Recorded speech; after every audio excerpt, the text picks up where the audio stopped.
जय श्री कृष्णा। स्वागत आपका। आज के वीडियो में आप सुनेंगे जेठ पूर्णिमा की संपूर्ण कहानी। पूर्णिमा पर लक्ष्मी नारायण व्रत करने का बहुत महत्व है। भगवान विष्णु की पूजा करने से सभी सांसारिक दुखों का नाश होता है और सुखों की प्राप्ति होती है। इस दिन पवित्र नदियों में स्नान करने, व्रत व दान पुण्य करने से पुण्य फलों की प्राप्ति होती है। इसी पूर्णिमा के बारे में एक बार माता यशोदा ने कृष्ण जी से पूछा था। यशोदा ने कृष्ण से कहा, हे कृष्ण, तुम सारे संसार के उत्पन्न करता, पोषण करता तथा संहार करता हो। आज कोई ऐसा व्रत मुझसे कहो जिसके करने से मृत्युलोक में स्त्रियों को विधवा होने का भय न रहे तथा यह व्रत सभी मनुष्यों की कामना को पूरी करने वाला हो। श्री कृष्ण कहने लगे, हे माता, आपने अति सुंदर प्रश्न किया। मैं आपसे ऐसे ही व्रत को सविस्तार कहता हूँ। सौभाग्य की प्राप्ति के लिए स्त्रियों को 32 पूर्णिमाओं का व्रत करना चाहिए। इस व्रत को करने से स्त्रियों को सौभाग्य संपत्ति मिलती है। यह व्रत अचल सौभाग्य को देने वाला और भगवान शंकर के प्रति मनुष्य मात्र की भक्ति को बढ़ाने वाला है। यशोदा जी कहने लगी, हे कृष्ण, सर्वप्रथम इस व्रत को मृत्युलोक में किसने किया था, इसके विषय में विस्तार पूर्वक मुझसे कहो। तब श्री कृष्ण जी कहने लगे कि इस भूमंडल पर एक अत्यंत प्रसिद्ध राजा, चंद्रहास से पालित अनेक प्रकार के रत्नों से परिपूर्ण कातिका नाम की एक नगरी थी। वहाँ धनेश्वर नाम का एक ब्राह्मण था और इसकी स्त्री अति सुशील रूपवती थी। दोनों ही उस नगरी में बड़े प्रेम से साथ रहते थे। घर में धन धान्य आदि की कोई कमी नहीं थी। उनको एक बड़ा दुख था कि उनके कोई संतान नहीं थी, जिस वजह से वह बहुत दुखी रहते थे। एक दिन एक बड़ा तपस्वी योगी उस नगरी में आया। वह योगी बाकी घरों से भिक्षा मांगकर भोजन किया करता था, लेकिन उस ब्राह्मण के घर से भिक्षा नहीं मांगा करता था। एक दिन योगी गंगा किनारे भिक्षा मांगकर प्रेम पूर्वक खा रहा था कि धनेश्वर ने योगी को यह सब करते देख लिया। सब कार्य किसी प्रकार से देख लिया। अपनी भिक्षा अनादर से दुखी होकर धनेश्वर योगी से बोले, सभी घरों से भिक्षा लेते हो परंतु मेरे घर की भिक्षा कभी नहीं लेते, इसका कारण क्या है? तब योगी राज ने कहा कि आपके यहाँ से मैं भिक्षा इसलिए नहीं लेता क्योंकि आपके घर में धर्म हमें इस बात की आज्ञा नहीं देता, क्योंकि अभी आप गृहस्थ जीवन में एक सुख से वंचित है। आपके घर संतान होने पर ही मैं आपके घर से भिक्षा स्वीकार करूँगा। उन्होंने कहा कि जिसे संतान नहीं, उसके घर से भिक्षा लेने से मेरे भी पतित हो जाने का भय है। धनेश्वर यह सब बात सुनकर बहुत दुखी हुआ और हाथ जोड़कर योगी के पैरों में गिर पड़ा। दुखी मन से कहने लगा कि आप मुझे संतान प्राप्ति के उपाय बताएं। आप सर्वज्ञ हैं, मुझ पर अवश्य यह कृपा कीजिए। धन की मेरे घर में कोई कमी नहीं, लेकिन मैं संतान न होने के कारण अत्यंत दुखी हूँ। आप मेरे इस दुख का हरण कीजिए। यह सुनकर योगी कहने लगे, तुम चंडी की आराधना करो। घर पहुंचकर उसने ये सारी बात अपनी पत्नी को बताई। वह खुद वन में चला गया। वन में पहुंचकर उसने चंडी की आराधना की और उपवास भी किया। चंडी ने 16 दिन तक उसको सपने में दर्शन दिए और कहा, हे धनेश्वर, जा, तेरे पुत्र होगा, लेकिन उसकी आयु सिर्फ 16 वर्ष होगी। 16 वर्ष की आयु में ही उसकी मृत्यु हो जाएगी। अगर तुम दोनों स्त्री और पुरुष 32 पूर्णिमाओं का व्रत करोगे तो वह दीर्घायु हो जाएगा। जितनी तुम्हारा सामर्थ्य हो उतने आटे के दिए जलाकर शिव जी का पूजन करना, लेकिन पूर्णमासी 32 ही होनी चाहिए। सुबह होते ही तुम्हें इस स्थान के पास एक आम का पेड़ दिखाई देगा। उस पर चढ़कर एक फल तोड़कर अपने घर चले जाना। अपनी स्त्री को इसके बारे में बताना।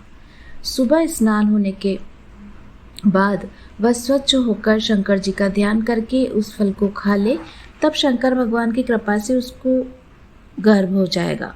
जब ब्राह्मण उठा तो उसे उस स्थान पर आम का पेड़ दिखाई दिया और वह उसने फल तोड़ने के लिए चढ़ा, लेकिन वह पेड़ पर चढ़ नहीं पा रहा था। यह देखकर उसे बड़ी चिंता हुई।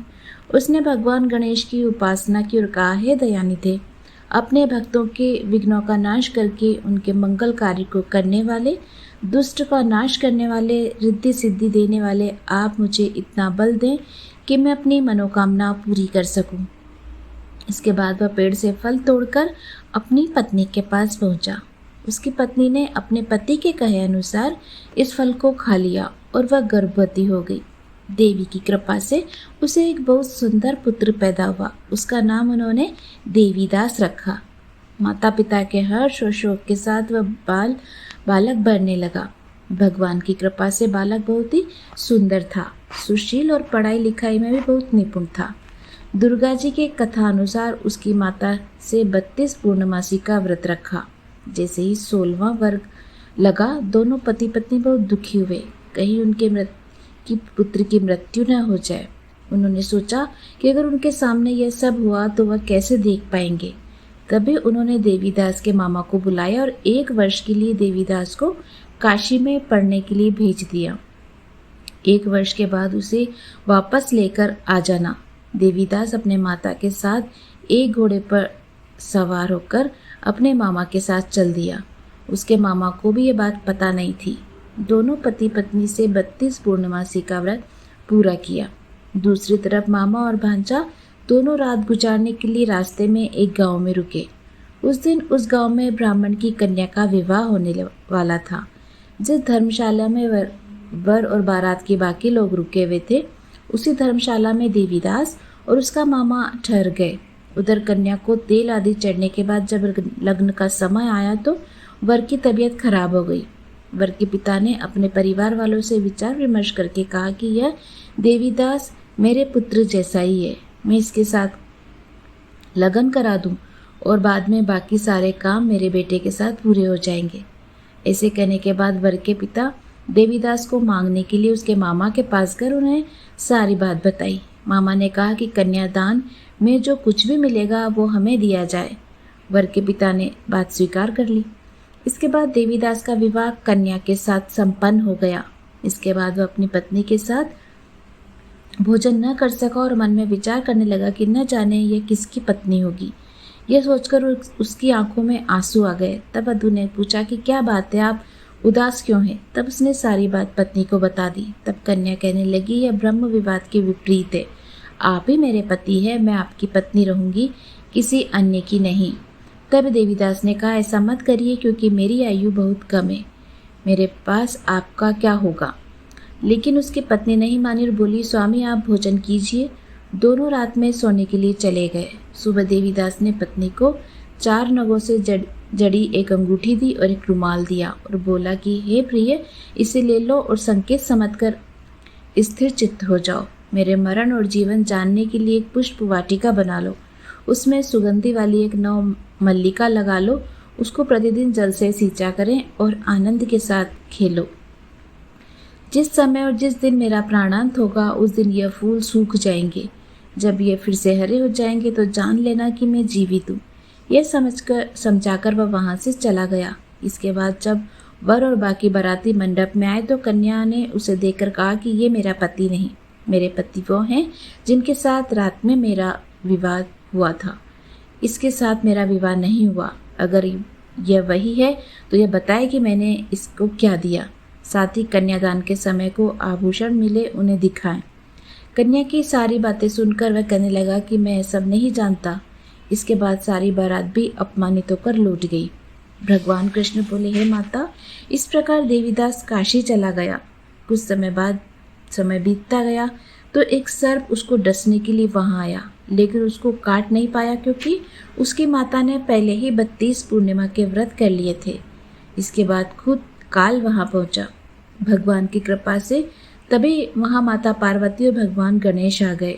देवीदास को मूर्छित दशा में देखकर माता पार्वती ने भगवान शिव से प्रार्थना की, महाराज, इस बालक की माता ने पहले ही 32 पूर्णिमा के व्रत किए हैं, अब आप इसको प्राण दे।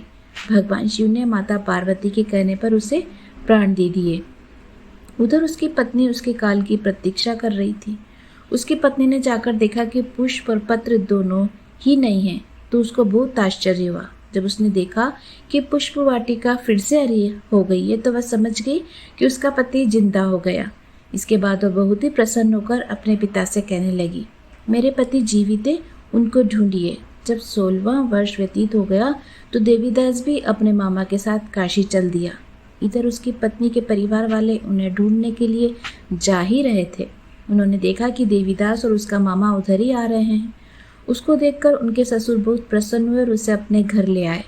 वहाँ सबको इकट्ठा किया। कन्या ने भी उसे पहचान लिया। देवीदास ने इसके बाद अपनी पत्नी और मामा को लेकर वहाँ से चल दिया।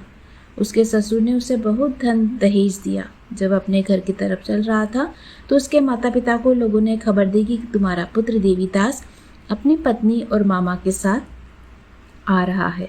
ऐसा समाचार सुनकर पहले तो उन्हें विश्वास नहीं हुआ, लेकिन जब देवीदास आया और उसने अपने माता पिता के पैर छुए तो देवीदास के माता पिता ने उसका माथा चूमा और दोनों को अपने सीने से लगा लिया। दोनों के आने की खुशी में धनेश्वर ने बहुत दान दक्षिणा ब्राह्मणों को दी। श्री कृष्ण कहने लगे कि इस तरह धनेश्वर को 32 पूर्णिमा के व्रत के प्रभाव से संतान प्राप्त हुई। जो स्त्रियां इस व्रत को करती है वह जन्म जन्मांतरों तक वैधव्य का दुख नहीं भोगती और सदैव सौभाग्यवती रहती है। यह मेरा वचन है। यह व्रत संतान देने वाला और सभी मनोकामनाओं को पूरी करने वाला है। उम्मीद है आपको ये ज्येष्ठ पूर्णिमा की कहानी पसंद आई होगी। कहानी पसंद आई और आप हमारे चैनल से नए जुड़े हैं तो प्लीज़ इसे सब्सक्राइब अवश्य कीजिएगा। भगवान श्री कृष्ण आप सबकी समस्त मनोकामनाएं पूर्ण करें। आपका प्रत्येक दिन मंगलमय हो। धन्यवाद।